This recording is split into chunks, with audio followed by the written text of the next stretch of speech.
ఉత్తరప్రదేశ్లో ఘోర అగ్ని ప్రమాదం చోటు చేసుకుంది. ఝాన్సీలో ఉన్న మహారాణి లక్ష్మీబాయి మెడికల్ కాలేజీలో చిన్న పిల్లల వార్డులో శుక్రవారం అర్ధరాత్రి మంటలు చెలరేగాయి. ఒక్కసారే మంటలు వ్యాపించడంతో ఆసుపత్రిలోని రోగులు సిబ్బంది భయంతో పరుగులు తీశారు. ఆసుపత్రి ఎన్ఐసియు విభాగంలో ఉన్న ఆక్సిజన్ కాన్సన్ట్రేటర్లో విద్యుత్ షార్ట్ సర్క్యూట్ కావడంతో మంటలు చెలరేగినట్లు అనుమానం వ్యక్తం చేస్తున్నారు. వార్డులో ఆక్సిజన్ సిలిండర్ పేలడం వల్ల ఈ ప్రమాదం జరిగింది అని కొంతమంది వాదిస్తున్నారు.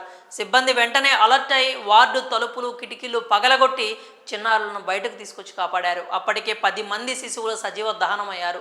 మృతుల్లో రోజుల వయసున్న నవజాత శిశువులు ఉన్నట్లు తెలుస్తోంది. మంటల ధాటికి వార్డులోని పిల్లల బెడ్లు ఇతర సామాగ్రి అగ్నికి ఆహుతయ్యాయి.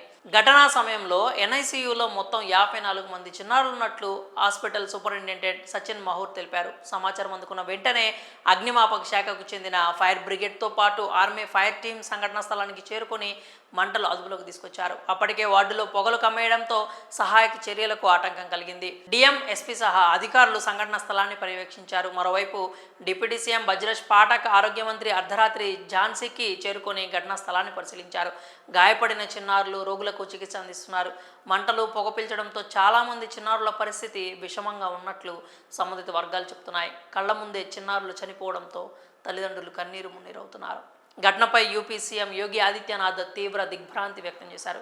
గాయపడ్డ వారికి మెరుగైన చికిత్స అందించాలి అని జిల్లా యంత్రాంగాన్ని ఆదేశించారు. మృతుల కుటుంబాలకు 5 లక్షలు, క్షతగాత్రులకు 50,000 చొప్పున పరిహారం ప్రకటించారు. అంతేకాదు ఈ ప్రమాదం ఎలా జరిగింది, దానికి కారణాలు ఏంటి అనే విషయంపై 12 గంటల్లో నివేదిక సమర్పించాలి అని Jhansi divisional commissioner police ranger deputy inspector జనరల్ను ఆదేశించారు. ఈ ఘటనపై ప్రధాని నరేంద్ర మోదీ స్పందిస్తూ ఈ వార్త విన్న తర్వాత హృదయం బరువెక్కిపోయిందని ఆవేదన వ్యక్తం చేశారు. ఈ ఘటన గురించి ప్రత్యక్ష సాక్షులు మాట్లాడుతూ హఠాత్తుగా మంటలు వ్యాపించడంతో భయంతో రోగులు సిబ్బంది బయటకు పరుగులు తీశారు.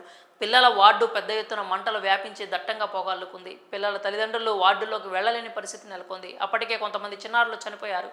కళ్ల ముందే చిన్నపిల్లలు కాలిపోవడం చూస్తుంటే గుండె తరుక్కుపోయింది అని కన్నీరు పెట్టుకున్నారు.